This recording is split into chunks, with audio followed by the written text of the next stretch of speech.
What's going on, everybody? You're tuning into another episode of 20 Tim Minutes. I am your host, Tim McCarthy.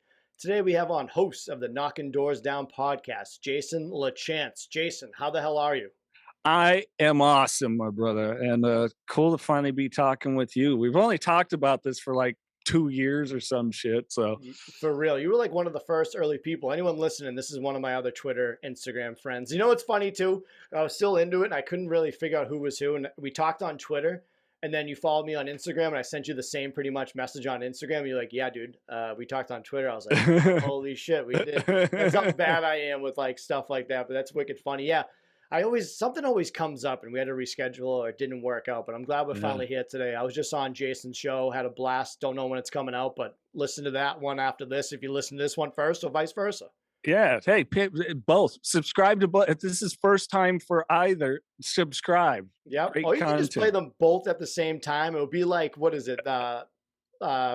I'm saying Pink Leonard. What band is that? You link it up with Pink Floyd. Pink Leonard, like Leonard Skinner and Pink Floyd had a band. It's like when you link up Wizard of Oz with two different tracks. That's how pretty much those two podcasts would be if you play them. Yeah, it's Pink Floyd's Dark Side of the Moon album or something. Yeah. They say you can like who that is some stoner shit to figure out. Oh my God. It's like someone must have just been like, hey, play some background music with the Wizard of Oz, and someone just hit play. They're like, wait a minute, dude, this is great.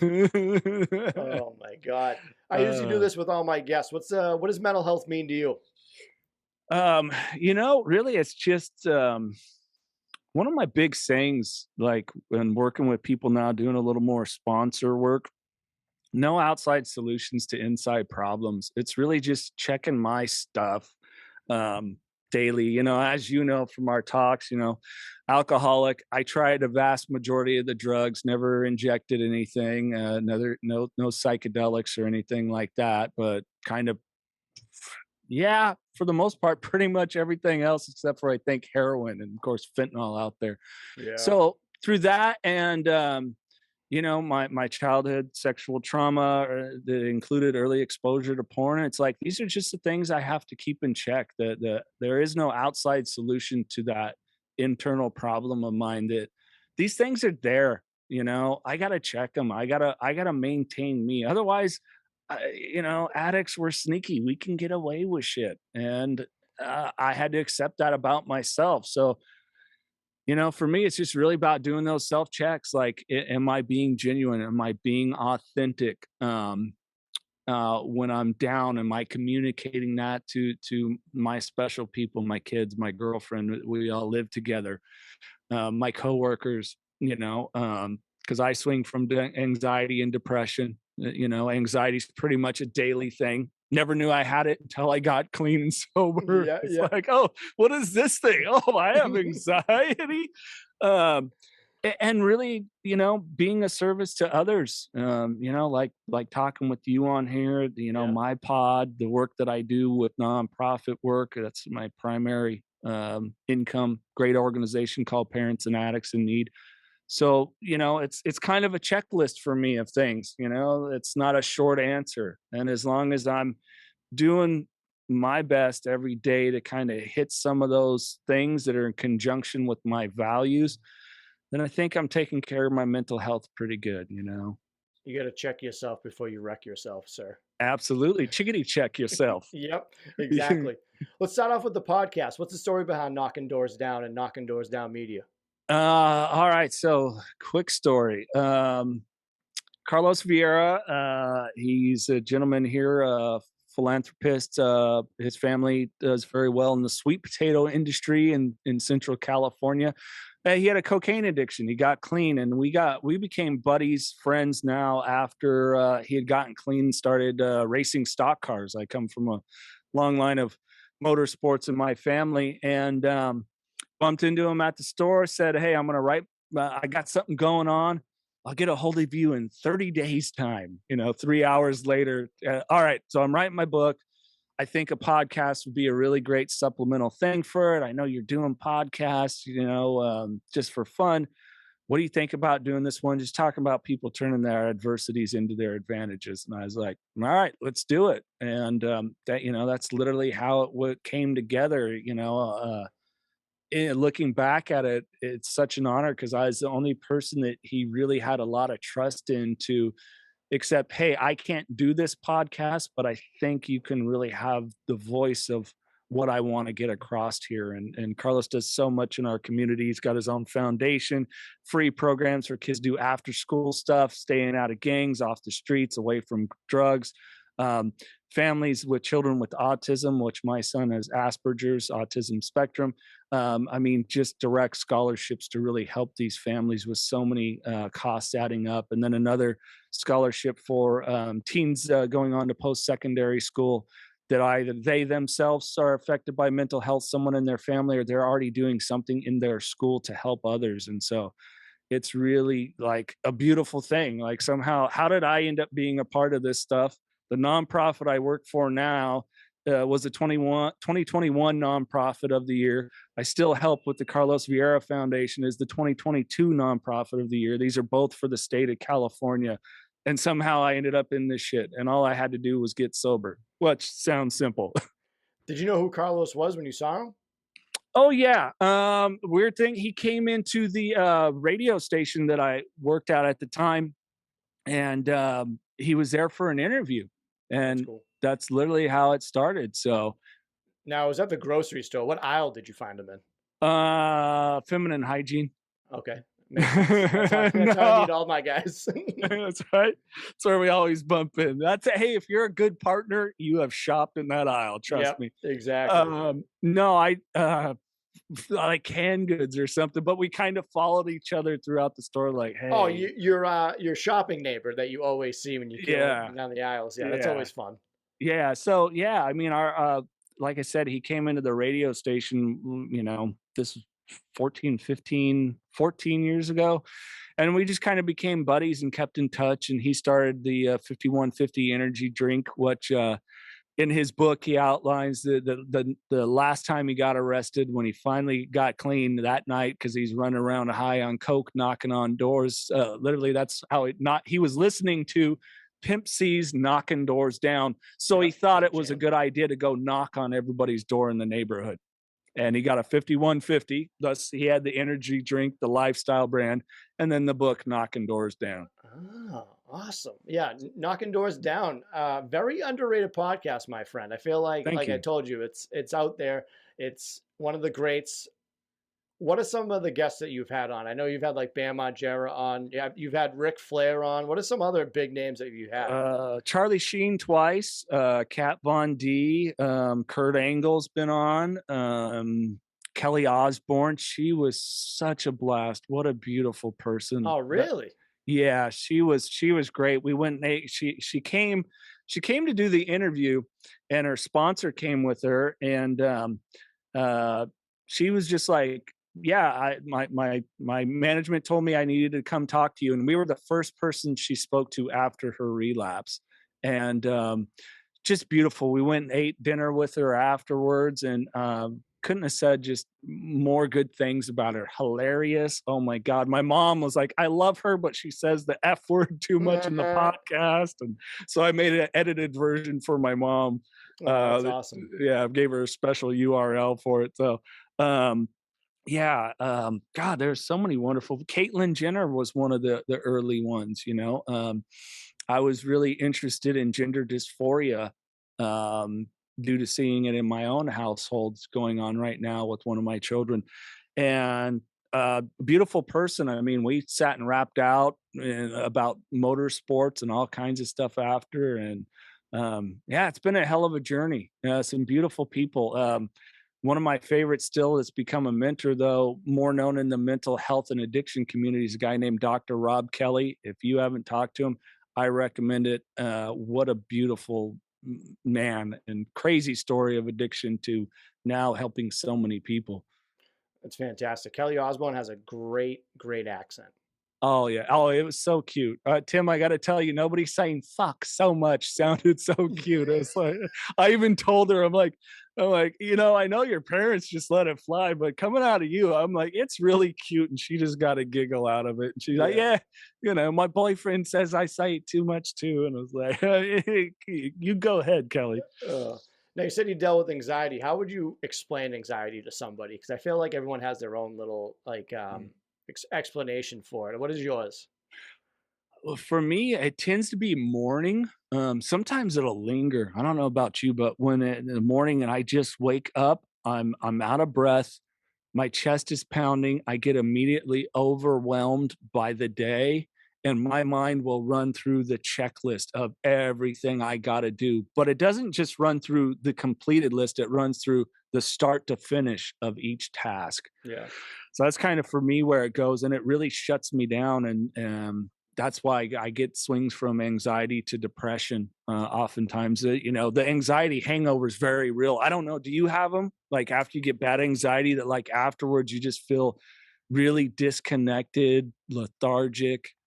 My general anxiety, I would say, I don't have that. It's very interesting that to hear that. I try to harness mine for good in a way where I know I'm anxious. I need to release it somehow, and comedy is a big one. So like I'll have those like intrusive thoughts where I'll be at like a CVS. I feel like my fly's down. Am I standing right? Are people judging me? And then I'll be in my head of like, when's if I just tickled this guy in front of me? Like, you know what I mean? Like, what would happen?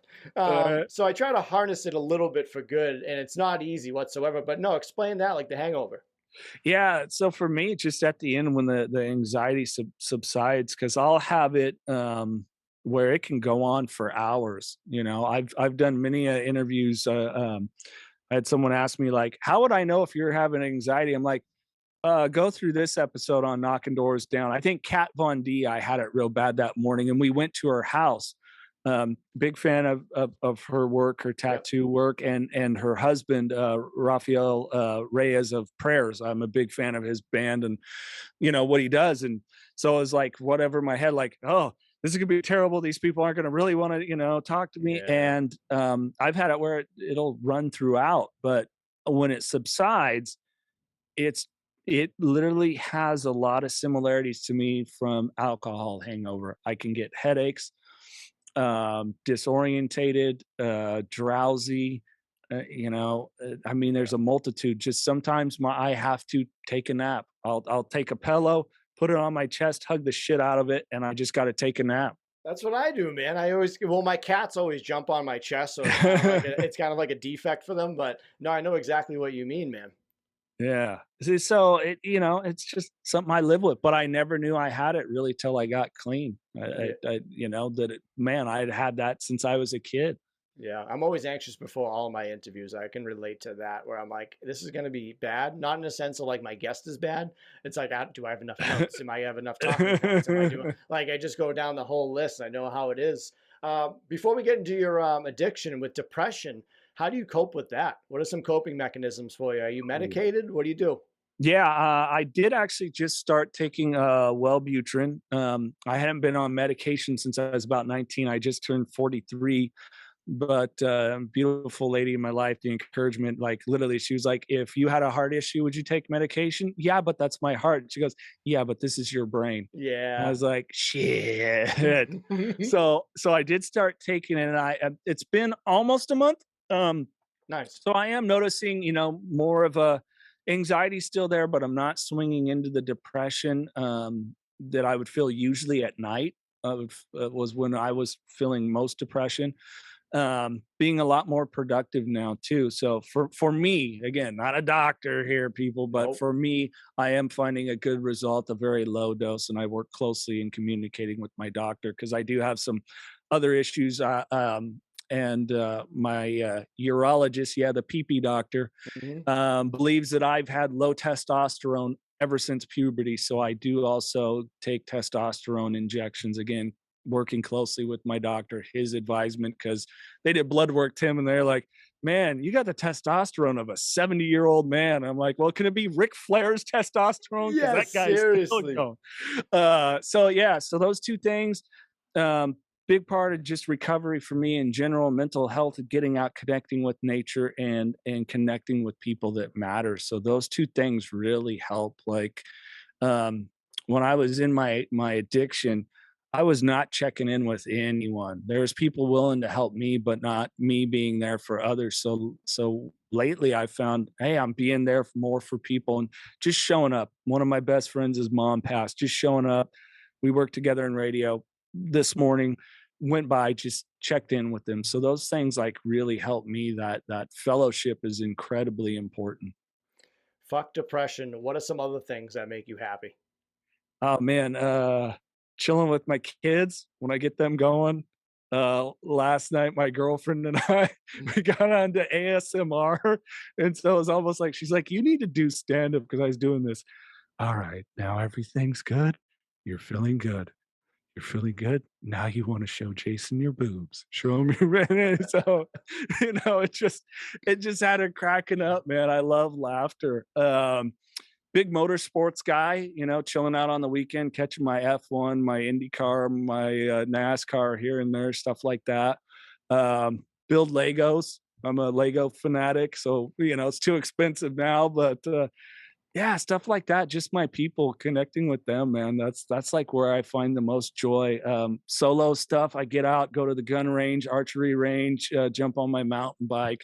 That's kind of my dude shit, like, Yeah. yeah, I'm rugged. I know how to properly, safely handle firearms, and I'm Yeah. a law-abiding citizen, so I can. But yeah, I dig that stuff. I'm not as extreme as I used to be. I chilled out with the mountain biking. I don't go, full tits out down the mountain anymore. It's kind of like, okay, we're gonna chill on this a little bit. Now around the neighborhood's good.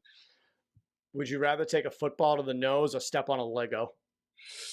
Oh, dude, I've had both. So they both suck, but Yep. yeah, probably the football. All right. Right? Because the Lego, like, it's usually at night, right? Yep. And you say you just fuck, and then you bump something else. So, give me the football. I don't know, dude. If it depends on who's throwing it, Yeah, man. it's true. Your Depends your on kid who's. your kid threw it. Oh yeah, no, definitely. They would miss me about 1,000 times, so I go there. There's nothing that buckles you even more than a Lego though. Like your knee like pops, like you go down.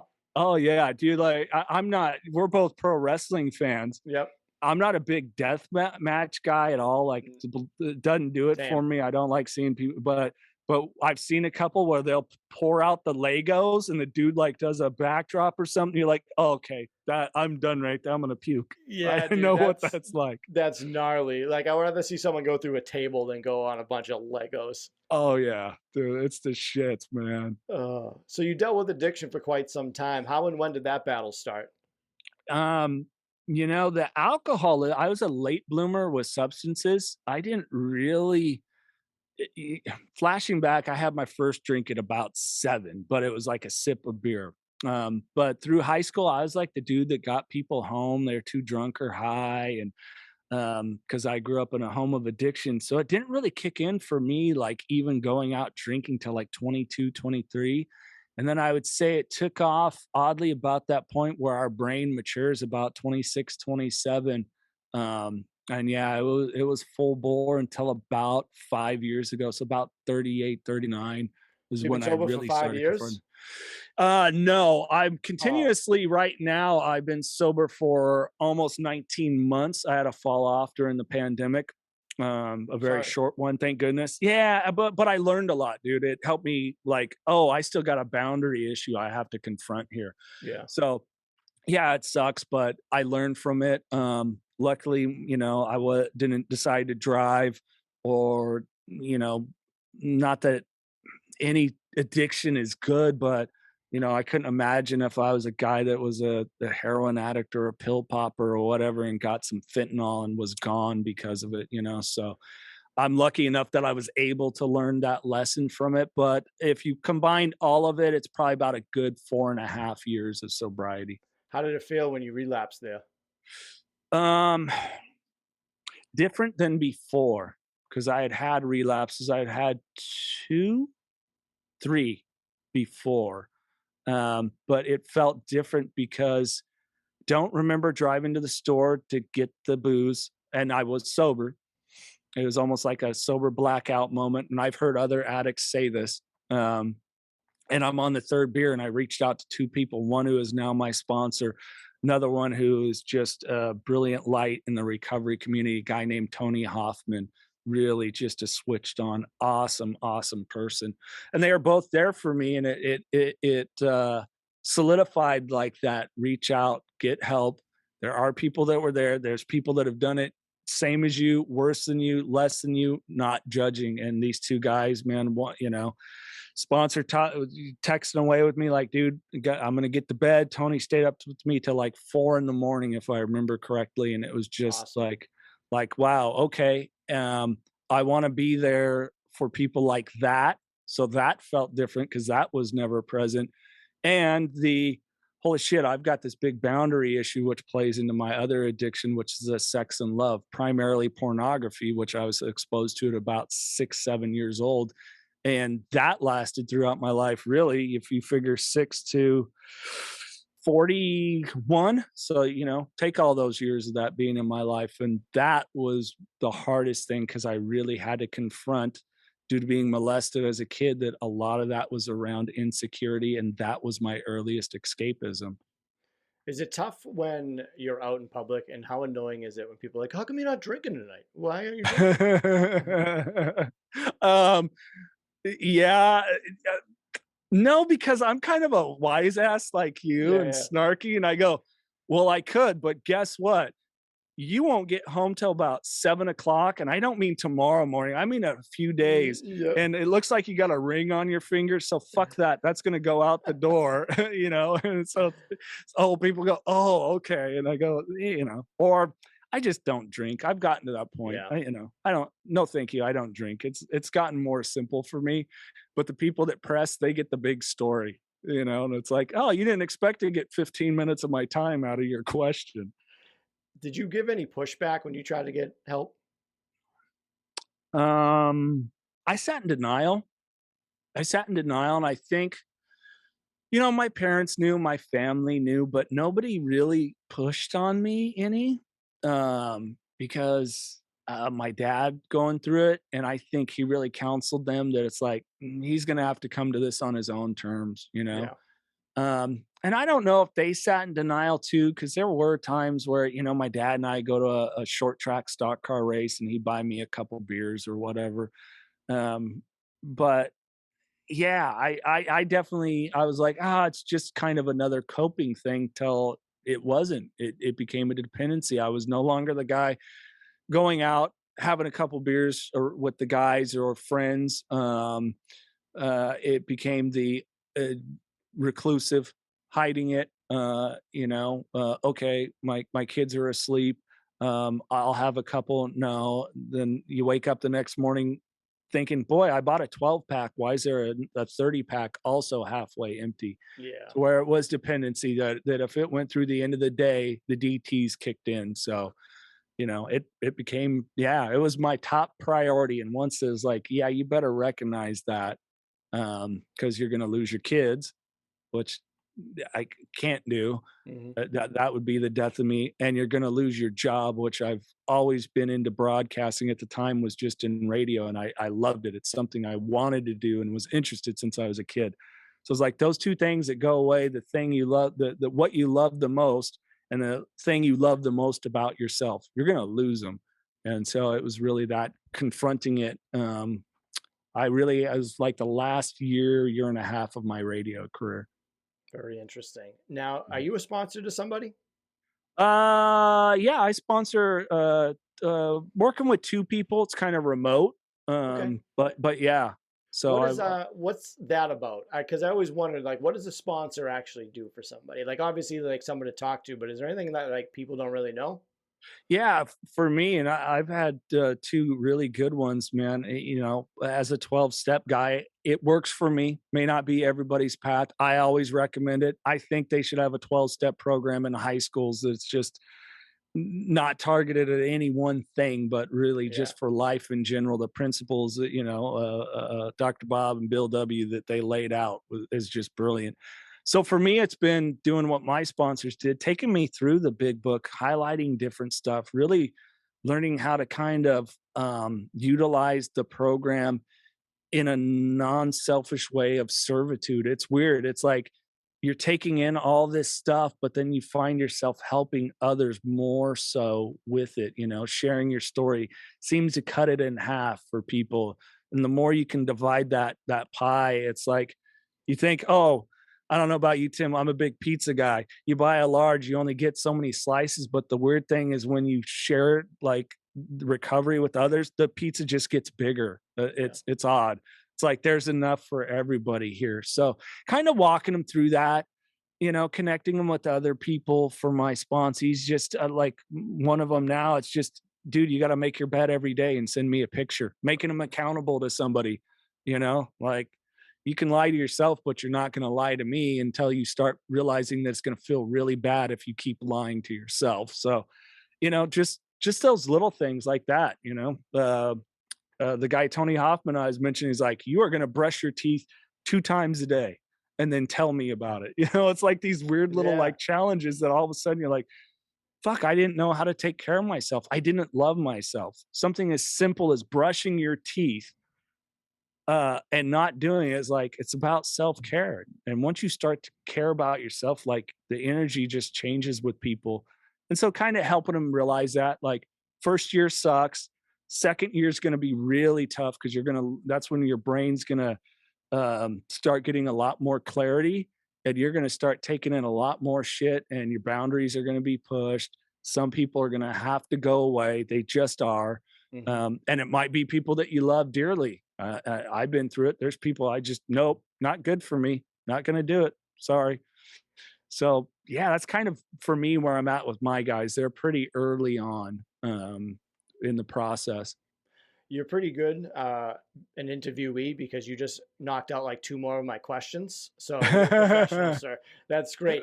What's the hardest step in the 12-step program, if there is one? Depends on who you are, I think. What about for you? For me, it was, I think, making amends. And it wasn't that I'm a pretty empathetic guy, but it was that we talk a lot about rigorous honesty, and I think is when I had to get rigorously honest to drop my victimhood and accept it.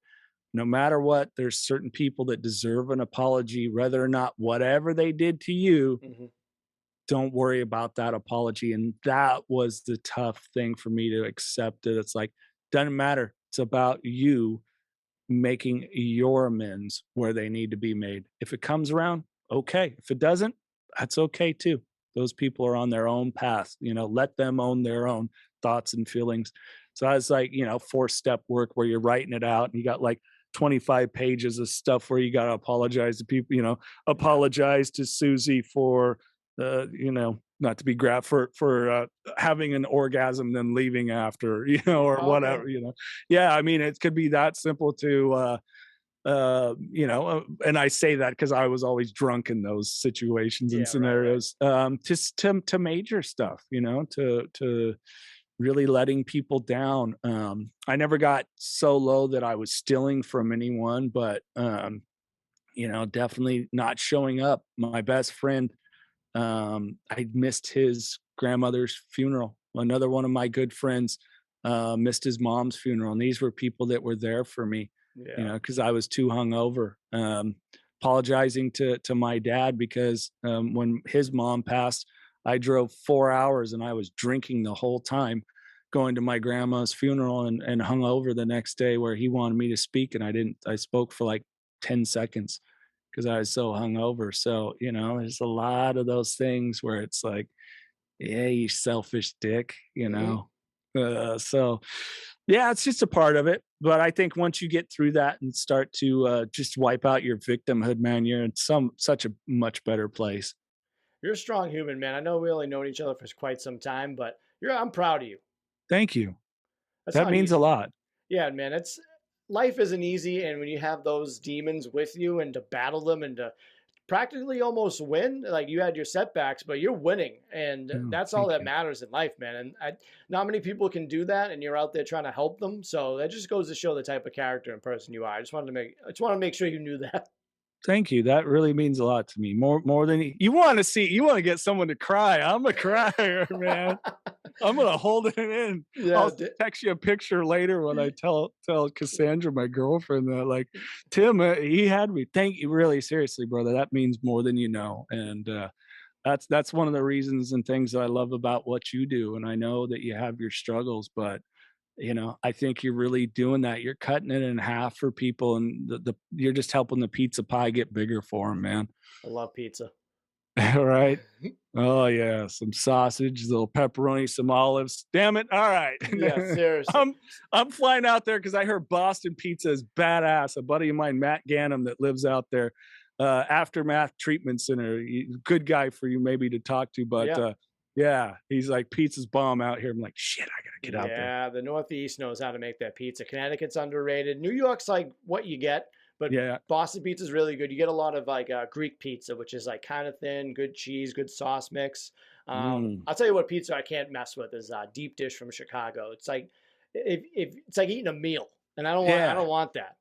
Yeah, I'm with you. I'm not a deep dish guy, man. Give me a Too good much. thin crust. When I went to Italy, it's almost like paper thin, and it was magical. Yeah, It's I can like, only holy imagine. shit. What was I gonna say? Oh no, I'll be like kind of like your sponsor, and I'll have you send me 2 photos a day of you crying. Be honest, that would be good. Deal. Oh, too Yeah. bad me. Oh shit. Well, That's too we good. get we got light and dark, and I feel like just laughing now, but changing to a serious subject. You dealt with some sexual abuse, like you Sure. said. Do you mind talking about that and the story behind that? Sure. My parents owned a trucking business, very, flashing back and to share something, like on my parents. But anyways, they employed a big variety of people when that wasn't. I mean, I looking back, it's a weird childhood because there was a lot of racial slurs flying around from everybody, Hmm. whether you're black, Asian, Hispanic, whatever it was, back and forth. Different day and age. But my dad really put different people in positions that maybe others weren't at that time due to race. But yeah, there's a guy that worked for my dad, not for very long. Obviously, a very sick individual himself. I'm sure he went through molestation, but kind of buddied up to me, whatever reason, and I was out playing behind the shop, and yeah, he just decided one day when he was out there that he was gonna tell me how to pee like a man, out here outside, and in that situation is when he started to fondle me, and um, yeah, fortunately, it only happened once, but he definitely, put that, "Now don't tell anyone, this is our little secret, because somebody'll, I don't wanna have to hurt anyone." How old were you? 7, between 6 and 7. I That's don't such a remember tough exactly. age. How did you go and tell somebody? No. Mm-mm. Oh, No. that must have been a tough feeling as a little kid. Did you like Yeah. did you know what was going on at the time? Like this is wrong? Yeah, it left me a feeling of, and I think you'll hear this with a lot of people that go through sexual abuse, and so many of us turn to drugs and alcohol. Um, it made me feel dirty, and then it made me, especially coupled with the porn, when I did have my first sexual experiences and really kind of carrying through, that it was always something dirty. There was something gross about me that, oh my God, this woman will eventually figure all this out. I mean, I was really good about lasting about 2 years in relationships and then segueing to the next one. So yeah, I carried that over. I don't think at 7, how do you contextualize that shit? Yeah. Really? It's like someone I trust. Okay, well, I don't know. Was there something I didn't know about taking a leak at 6 or 7 that maybe, and it's like, no. Mm-mm. This might be a tough question. I'm always interested in this because a lot of people will do it with like say there's like a killer that killed one of their family members. Do you blame him for what you had to go through growing up with everything like the porn addiction or like the addiction? Like do you blame him a lot or do you kind of like I wouldn't say forgive him, but is it like just you're like fuck this dude, like whatever? Like how did like where are you on that? Because I find that's interesting with both sides. Sure. I've forgiven for me, not for this person. My understanding he's dead, so Yeah, there's it's no all right. point. Yeah, which whatever. Who or how it no, from my understanding it was alcohol and drug related stuff that. So I'm gonna assume he was a sick man too, because healthy people don't do that to Hmm. children. So and it was probably done to him. I'm gonna guess. Who knows? Speculation doesn't matter. I think I was angry at my parents for a long time, especially my dad. My dad was the one that exposed me to pornography. Like literally like, "Hey, look at this," you know? But it was done to him, by my grandpa and my grandparents in general.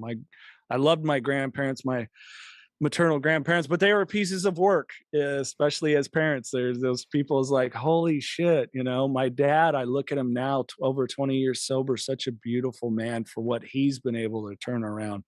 Um, so once I kind of understood that, I was able to forgive my parents, especially my dad. And you know, we've definitely reconciled on stuff and talked through it. And you know, the sex addiction and the you know, thinking that that is love, you know, Yeah. always wanting to have the prettiest girl around or whatever it was. And so once I was kind of able to reconcile with myself and with them, I lost the victimhood, but I was angry for a long time, not even realizing it either. Didn't even I realize how angry I was. I can imagine. How did that come out, by the way? As far as discussing it with my parents, Or like people finding out about that guy that molested you? my dad I talked to. My mom I've never talked to about and won't, because I just know it's a trigger thing for her. Mhm. I know that it would be tough. You know, my mom did everything to protect me and my brother. Was an amazing, amazing mom. Other than the codependency with my dad, the Yeah, addict, yeah. which we saw that, which we get a laugh out of. She'd be like, "I'm sorry, I passed that on to you." It's like, "It's Yeah, all yeah. good, mom. I had to learn." Um, but it didn't really come out till I started talking about it on the podcast. And it really was when I believe other guests started to, and eventually I was like, okay, I could talk about this. And I will in meetings too.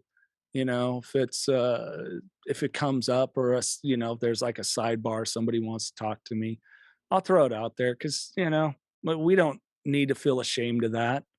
We don't. We were young. We weren't protected. We didn't have the tools, you Yeah. know, whatever it is. So, yeah, for me, it's just get it out there. I feel better about it. It's Yeah, when like, you get stuff off your chest, it feels but how was that anxiety?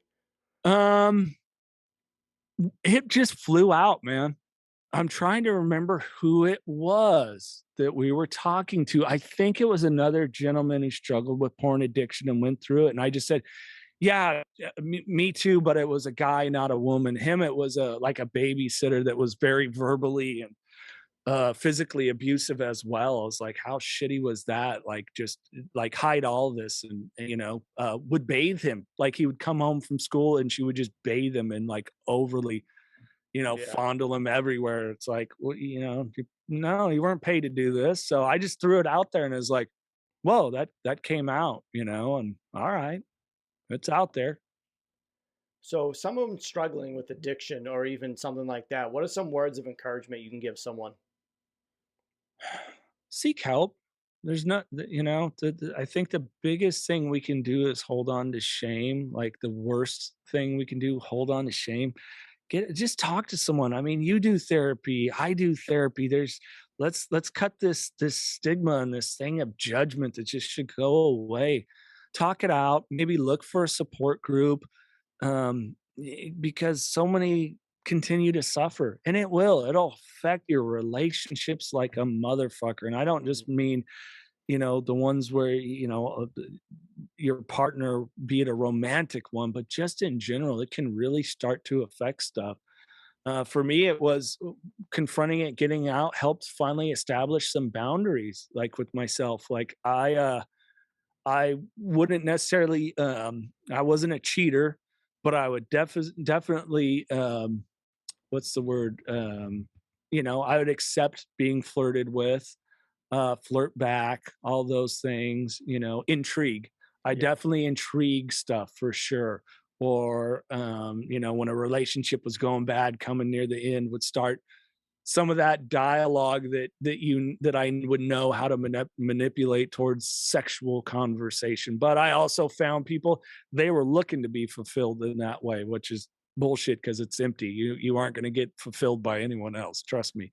So, you know, talk with people, work it out, and develop the tools to keep boundaries with others and boundaries with yourself. You know, because it's really about how do we take care of ourselves. Yeah. Like, you know, we don't get to blame the other person. I don't get to blame the women that I woke up next to and didn't remember what happened the night before. That was me. I don't even get to blame them for me hurting their feelings or whatever it is. This is all stuff on my shoulders. I don't get to blame the stress of having two kids 13 months apart for why I decided to, after work, to stay out with my buddies. This is all the horse shit things that my mind said, go, yeah, no, it's justified. You deserve it, which is the biggest horse shit. Like, Yeah. if you start telling yourself on it, I deserve it, it's like, no, fuck off. Like, yeah. So get that help. Talk with people, man. It's easier than you think. I mean, Tim, your feedback, like, are some of your sessions hard, but aren't you glad you did them? Some days I don't want to do them, and I go in there and I'm like, I don't really have anything to talk about. And by the end of it, I'm like questioning my life and like crying and stuff and being like, I need to be a better person. But no, yeah, definitely sometimes are harder than others. Yeah. But get the help. There's tons of people. I mean, like you do. I know you guide people towards stuff, that hey, I've helped people get into rehabs from Boston all the way to LA to Florida and probably in Awesome. between, man. And it's just making the right phone call and helping stuff happen. We all need help in some sort of way, and we all deserve help. I remember Howard Stern. I remember in an interview he talked about he sees a therapist only once a year, and I was like, that's cool because you when you talk to a therapist, they don't have a dog in the fight. They're just like there to hear it. They don't have any sides to take, and even if you go once, I think everyone should go. Again, I'm not a doctor, but if it comes to getting help, I think it's pretty easy that you should go and seek help. Yeah, and do it with total honesty. Like you said, they got no dog in the hunt. They literally, by law, the Hippocratic oath, cannot go home or go out and go, oh, you know what Jason LaChance did? Let me tell you about this guy. Boy, he's got this problem. They can't do that. So go in there, and in the way it works is be rigorously honest. It wouldn't have helped me to go into to my therapist and go, yeah, so I'm not doing the alcohol, but yeah, I'm finding kids go to bed. I'll sit up for 3 hours and look at porn. Well, do you masturbate sometimes? Yeah, but not always. Like, okay, you've got a unhealthy thing here, and I wouldn't have been able to get talked through that. And like, hey, let's dig into the root if I wasn't honest. Yeah, right. It's like, that's how it works. I'm totally different on that. With my therapist, the first thing I said to her was like, there is no way you don't talk about your sessions with your friends or family. I was like, you might not say names or whatever, but there's no way. And she was like, I was like, yeah. I was like, I can definitely trust you. I was like, that's what it was. Sure. It was like, if you're gonna be real to me, I'll be real to you. And that Yeah, was that was like a thing I really wanted to know because deep down, I'm like, there's just no way. I'm like, you hear a crazy story, whatever job you're in, you're not supposed to talk about. Like you'll mention it to somebody. It's yeah, just human nature. But yeah, there are laws out there, and they know not to break them because they will get yeah. sued like crazy. But again, there is a human nature behind it that I want to think that they tell the story without any like background of who it is or anything, which they don't need to. It's like if it's a good story, it's a good story. Yeah, it's good. So listen to hey, George, you think you're messed up? Listen to this fucking guy. Yeah. Oh, yeah. It might Yeah, help somebody else. yeah. Um, But I'm with you on that. I know they do. Like my last therapist, I was actually had a friendship with him and his wife, and I'm like, oh, I know he's going to talk to her afterwards, but yeah, she doesn't. She's not going to judge me either. So right. yeah. One of my final questions before we end with some fun. What does porn addiction look like? What is the difference if some guy just looks at porn here and there? Like, what makes it what makes an addict of it? I from my experience, Tim, it's no different than any other one. You are looking for the next moment that you can. For me, it was be it the next drink, or with the porn, the next time that you can have isolation or look for that excuse. The addict brain, we like to look for the excuse, and if nothing's going wrong, a good example is with my sponsor, ran down my life to him. He's like, so you're telling me life is hard right now, but you've shared absolutely nothing's wrong with it. Yeah. We will sit and we will seek that out. And we're looking for the same rush, the dopamine, the serotonin, whatever it is giving us, the escapism, all of it. It's no different. I mean, I've heard people from famous people, Terry Crews talked about it. You know, he would literally start at night looking at porn, sometimes masturbating, and then the sun would come up. If Hmm. you are sitting there, and this is an excessive thing, a constant thing, if you're at work, family function, whatever it is, it's something you really, got to take a look at. I mean, my recommendation, I especially younger people, with the work that I do, a nonprofit, we're seeing where some of the 17, 18-year-old addicts we're dealing with are completely impotent as well from their pornography Yeah. addiction. That's 17, 18 years old. And I'm not just talking men here. We're seeing a rise with females as well. And understand this shit is fantasy, people. It's not reality. Your sex life's not going to be like that. And it's dangerous because for me, my real life sex life couldn't emulate that, so it became very uninteresting.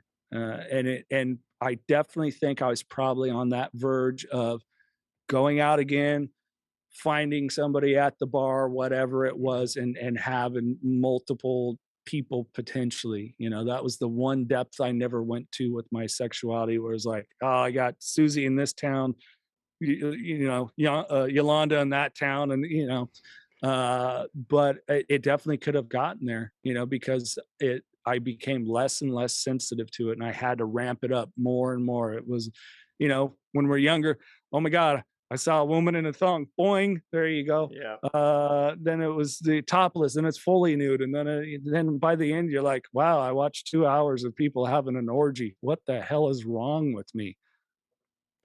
Jason LaChance with the Knockin Doorz Down podcast. Where can people find you on the internet?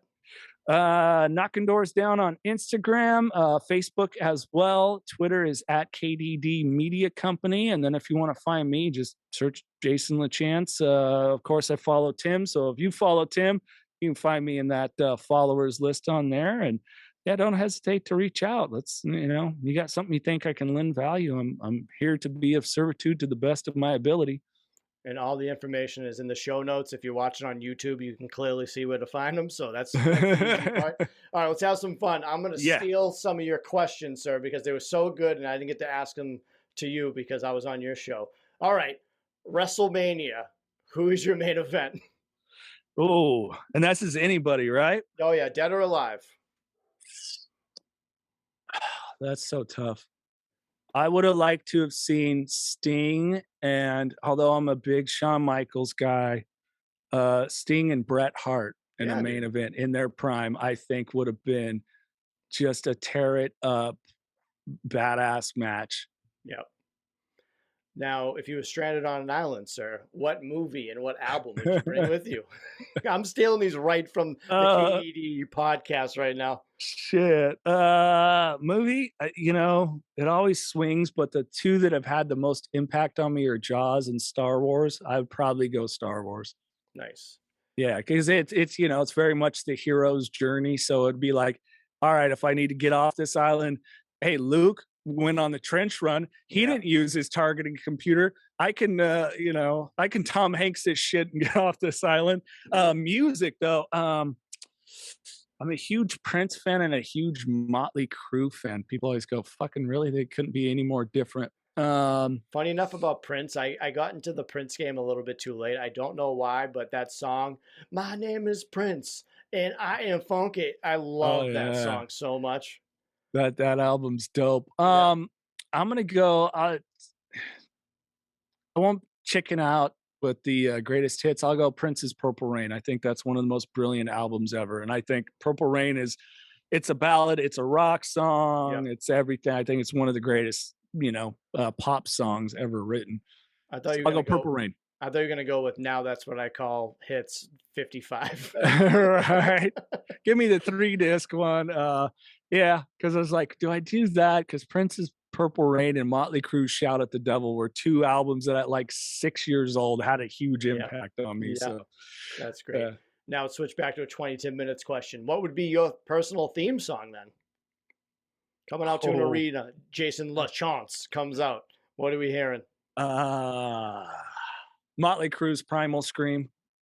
That's a pretty ripping one. It's really, it's cool. It's like the lyrics play into the primal scream theory that Nikki Sixx was really digging into in his recovery, which the irony of looking up to this guy when I was a kid, then he too got sober, and meeting him when I was yet sober and then afterwards was pretty cool.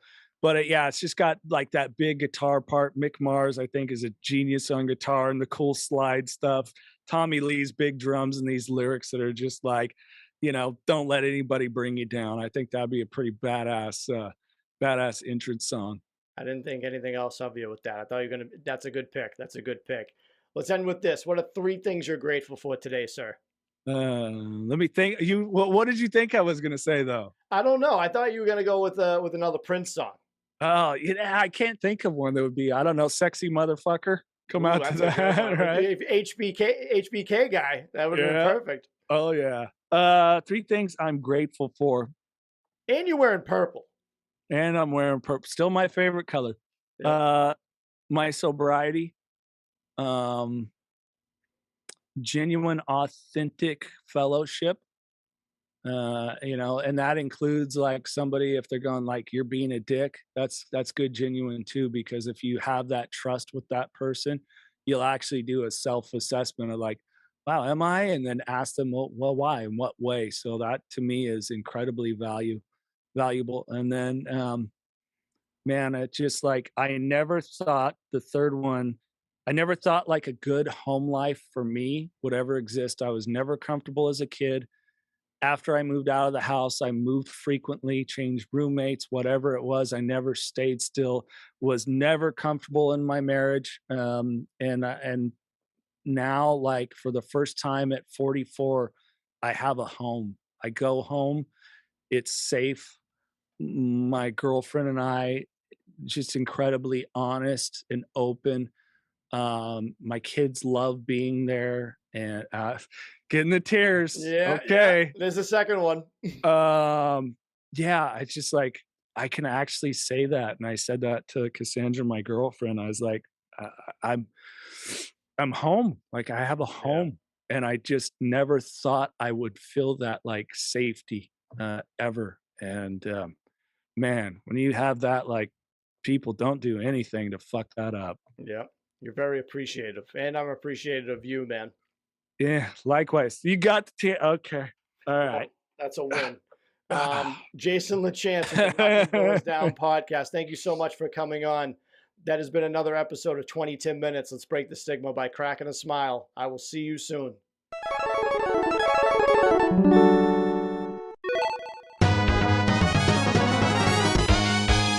Round 1. Fight. All right, you know the deal, pal. LA versus Boston right now. 2 Let's out of 3. You call it. My eyes will be closed, and we'll see what happens. 2 out of 3, sir. All right, go for it. Wait, hold on. We're going on 3, right? Ready? Rock, paper, scissors, shoot. Yeah. Okay. 1, 2, 3. Rock. I did rock too, bro. Okay, so you're doing 1, 2, 3. Yeah, on 3. Okay. All right. Whenever you're ready. All right, here we go. 1, 2, 3, go. Rock again, man. All right, on 3. 1, 2, 3. Paper. Oh, got me. Hey, I was a rock, paper, scissors champion when I was running a rock radio station. We were ever out, people would win prizes. They had to beat me in rock, paper, scissors. And they never caught on that I would do rock all the time because it's a rock station. That's true, but it's 2 out of 3, pal. You already counting your chickens? We did 3 rounds. We tied for 2. Oh, it's 2 out of 3 wins. Okay. Let's go, pal. You don't think in the NBA they tie every time? Come on. All right, ready? There you go. Ooh, rock station 1-1 now. Right. Now you must be sweating. Yeah, a little bit. Right. Okay. Whoa. All right. You win. Oh, got me. Now looky. This is probably me down. Woo! Give me a rock station shirt. Yeah. Hey, even the Celtics beat the Lakers every now and then. A few times. Love it.